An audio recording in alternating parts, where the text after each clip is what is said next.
Hallelujah! সবাইকে জয় যিশু ঈশ্বরের গৌরব হোক। সবাইকে শুভদূত রাখছে নতুন বছরে। তো তেমনি আমি নতুন বছরে প্রার্থনাতে যাব। হালেলুয়া! তো তেমনি বলতে কি যে সর্বদা প্রভুর বচন থেকে তো আমি প্রার্থনাতে যাব। সর্বশক্তিমান ঈশ্বর পিতা তোমার মহান নামে ধন্যবাদ করি পিতা, স্বর্গপিতা সিংহাসন পিতের পাদে তোমার চরণের প্রভুকে তোমার দাস হতে আমি প্রার্থনা করছি পিতাগো।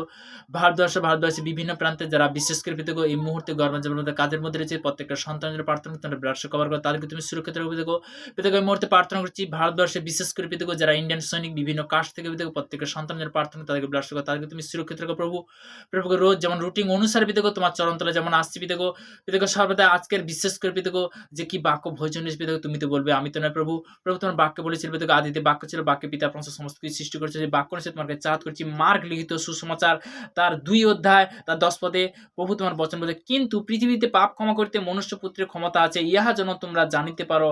এই জন্য তিনি সেই পক্ষাঘাতীকে বলিলেন, তোমাকে বলিতেছি তোমার খাড় তুলিয়া লও, তোমার ঘরে চলিয়া যাও। তাহাতে সে উঠিল ও তৎক্ষণাৎ খাড় তুলিয়া লইয়া সকলের সাক্ষাতে বাহিরে চলিয়া গেল।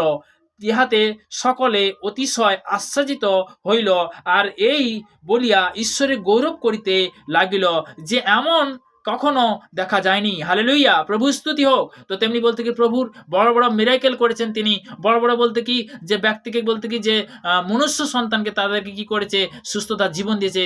বলতে কি তার একমাত্র পুত্র দ্বারা বলতে কি পাপ থেকে পরিত্রাণ পেয়েছি। তো তেমনি বলতে কি যিশু কিন্তু জাত নয় ধর্ম না আমাদেরকে বদলাতে আসছে। তো তেমনি বলতে কি আজকের আমরা সত্যি কথা বলতে কি যে বড় বড় সাক্ষ্য দেখি যে অনেক সন্তান মা হতে পারেনি, সে কিন্তু মা হয়ে যাচ্ছে।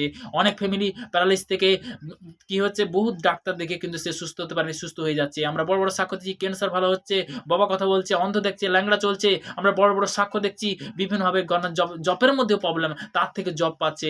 বিভিন্নভাবে কিন্তু আমরা দেখেছি যে শয়তান বিভিন্ন দিক দিয়ে আটা করছে, তার থেকে ঈশ্বর কি মহিমা করছে, সুন্দর করছে। তো তেমনি বলতে কি ঈশ্বরের গৌরব হোক। আজকের এই প্রার্থনা দেওয়ার প্রভুকে তোমার মহানামে ধন্যবাদ করি পিতা, তোমার মহানামে প্রশংসা করি পিতা। তোমার বাক্যে বলেছে পিতাগো আদিতে বাক্য ছিল, বাক্যে পরমেশ্বর সমস্ত কিছু সৃষ্টি করেছে, বাক্য অনুসারে তোমার কাছে আজকের এই মুহূর্তে এই প্রার্থনা দেওয়ার পিতাগো অসংখ্য ধন্যবাদ। পিতা পুত্র পবিত্র আত্মার নাম থেকে চালাম, আমেন আমেন। তো সবাইকে জয় যিশু, ঈশ্বরের গৌরব হোক। তো তেমনি বাক্য অনুসারে আমি শেয়ার করব। তো মথিলিখিত সুসমাচার, সবাই মথি পেজটা পার করবে। মথিলিখিত সুসমাচার তার আমরা 3 অধ্যায় তার 1 থেকে 2 পদ পর্যন্ত। সেই সময় যোহন বাপ্তিস্ম উপস্থিত হইয়া জিহুদিয়ার প্রান্তরে প্রচার করিতে লাগিলেন।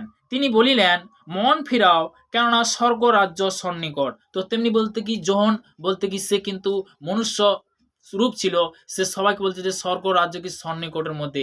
আজকে সত্যি কথা বলতে কি স্বর্গ রাজ্য কিন্তু সন্নিকটের মধ্যে অ্যাকচুয়ালি। কিন্তু আমরা সবাই বলতে কি যারা ঈশ্বরের সন্তান তারা কিন্তু জানতে পারছে আমরা কেন সবার জন্য প্রার্থনা করছি। প্রার্থনা খুবই জরুরি, প্রার্থনা খুবই প্রয়োজন। প্রত্যেকটা সন্তান মুখে অঙ্গীকার করুক, সে প্রভুর কাছে নত হোক। যারা নতুন কি পুরনো বিশ্বাসী যে যিশুর কাছে পরিত্রাণ আছে। তো কথায় বলে গেছে, তো দ্বিতীয় বংশাবলী তার 7 অধ্যায় 14 পদে প্রভুর বচন এখানে কি বলে গেছে, আমার প্রজারা যাহার পেয়ে নাম করিতে আছে তারা যদি নম্র হয়ে প্রার্থনা করে এবং আপনাদের কুপদ্ধতি ফিরে, আমি স্বর্গ হইতে তা শুনিব, তাদের পাপ ক্ষমা করবে। কখন ক্ষমা করবে?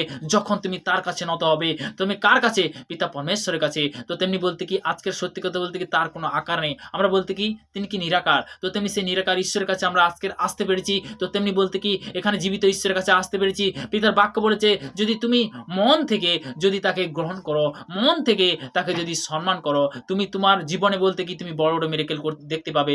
যিশুর নামে পরিত্রাণ আছে। তো তেমনি মন মন্দির ঈশ্বর আছে, তোমার মনটা যদি সচ্চা করো যে না হে ঈশ্বর, আমি তো শুনেছি যিশুর নামে বহুত বড় বড় মিরাকেল হচ্ছে, তাহলে আমার জীবনে তুমি করে দেখো। তুমি যদি নিজে প্রার্থনা করো অবশ্যই তুমি দেখতে পাবে যিশুর নামে, হালেলুয়া, তার মিরাকেল দেখতে পাবে যে তাকে গ্রহণ করবে। তো তেমনি আমি বলছি না যে তুমি যিশুর কাছে চলে আসো সবকিছু বদলে যাবে, কিন্তু বিশ্বাস তোমাকে করতে হবে। আমরা আজকে রোগ থেকে পরিত্রাণ পাচ্ছি, উদ্ধার পাচ্ছি, বিভিন্ন বিভিন্ন কাজ থেকে যে কোনো বিষয়ে আমরা কি সেই প্রার্থনাতে পিতার কি সাকসেসফুল দেখতে পাচ্ছি, তাই না? তো তেমনি বলতে কি প্রভু স্তুতি হোক। তো নেক্সট বাক্য দ্বারা যাব 3 অধ্যায় তার 4 পদে, কিন্তু তিনি উত্তর করিয়া বলিলেন, লেখা আছে মনুষ্য কেবল রুটি দিয়ে বাঁচে না, কিন্তু ঈশ্বরের মুখ হইতে যে প্রত্যক্ষ বাক্য নির্গত হয় তাহাতে বাঁচিবে। ঈশ্বরের মুখ থেকে যে প্রত্যক্ষ বাক্য নির্গত হয়, তাহলে এখানে পরিষ্কারভাবে বাক্য বলছে সবাই জানি যে হ্যাঁ, এখানে পিতার বাক্য কি বলছে? কিন্তু তিনি উত্তর করিয়া কহিলেন, লেখা আছে মনুষ্য কেবল রুটিতে বাঁচে না, কিন্তু ঈশ্বরের মুখ হইতে যে প্রত্যক্ষ বাক্য নির্গত হয় তাহাতে বাঁচিবে। এই বাক্যের মধ্যে বহুত শক্তি আছে। যারা এই মুহূর্তে শুনছে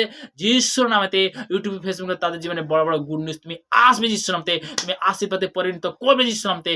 বহুত ব্যক্তি দেখতে পাচ্ছি যিশুর নামে যারা হাসপাতালের মধ্যে, বেডের মধ্যে যে দেখছে মুহূর্তে ইউটিউবের মধ্যে আমি দেখতে পাচ্ছি তার জীবনে সুস্থতার জীবন আসছে যিশুর নামে।